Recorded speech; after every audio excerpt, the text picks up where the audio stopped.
बुलढाणा जिल्ह्यातून मोठी बातमी समोर आली आहे। जिल्ह्यातील जळगाव जामोद तालुक्यातल्या सातपुड्याच्या पर्वत रांगेत असलेल्या गोमाल या आदिवासी गावातील 16 वर्षीय तरुणीचा मृत्यू झालाय। काल सायंकाळच्या सुमारास सागरी हिरू बामण्या वय वर्ष 16 असलेल्या मुलीला अचानक उलट्या सुरू झाल्या। तिला दवाखान्यात दाखल करण्यात आलं, पण रस्ता नसल्यानं झोळी करून ग्रामस्थ भिंगार गावापर्यंत पोहोचले। मात्र वाटेतच मुलीचं दुर्दैवी निधन झालं। रस्ता आणि आरोग्य सुविधेच्या अभावामुळे या मुलीचा मृत्यू झाला। रुग्णालयात जाताना मुलीला रस्ता नसल्याने झोळीतून घेऊन जावं लागलं।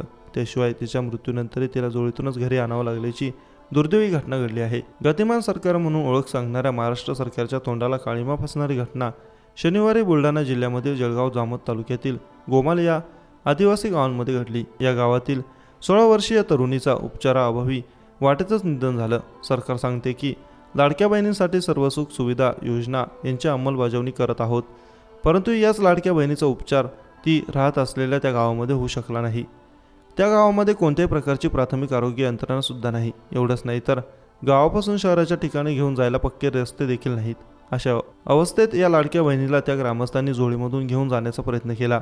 झोळीमधून नेत असताना भिंगार गावापर्यंत पोहोचले। जळगाव जामोद हे गाव थोडंसं अंतरावर होतं, पण वाटेतच या मुलीचा करुण अंत झाला। मृत मुलीला घरी आणतानाही झोळीतच बांधून आणावं लागलं। या घटनेचा भीम आर्मीतर्फे जाहीर निषेध करण्यात आला आहे।